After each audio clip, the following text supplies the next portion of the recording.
Շանթ 2015 ռազմական հրամանատարաշտաբային զորավարժության ընթացքում Դիլիջանում բացվել է նոր զորամաս։ Մինչև 45 տարեկան տղամարդիկ եկել են սահմանամերձ Տավուշի մարզի գյուղերից։ Նրանք 400-ն են։ Զինվորական համազգեստ են ստացել եւ բուժզննում են անցել։ Բոլորն առողջ են ու պատրաստ են թշնամու հետ մարտնչել ցանկացած պահի։ Սա շատ կարևոր նպատակային զորավարժություն է, որովհետեւ բոլորս հիշում ենք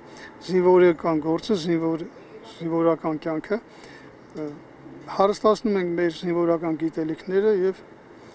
պատրաստ ենք ցանկացած պարապմունքներ կատարել բարեխիղճորեն։ Նոր զորամասի բոլոր զինվորները մի անգամ արդեն ծառայել են հայոց բանակում, բայց նրանց խոսքով հայրենիքի պաշտպանությունն իրենց ուսերին է եւ ամեն րոպե ու վայրկյան փառքով դա պիտի կրեն։ 2006 ցույցը ծառայել եմ Հայաստան Հանրապետության զինված ուժերը, հիմա հավաքները եկել եմ շատ ուրախ մասնակցում եմ այս հավաքներին։ Բարձր տրամադրության մասնակցում ենք մեր զորավարժությանը, միշտ պատրաստ ենք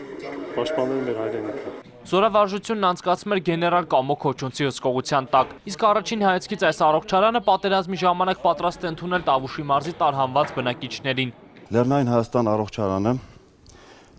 ցանկացած րոպե պատրաստ է նման իրավիճակների։ Մենք ունենք եւ տեխնիկական հագեցվածություն եւ համապատասխան մասնագետներ։ Բժշկական անձնակազմ, որը կարող է ցանկացած պահի ծառայել նպատակի։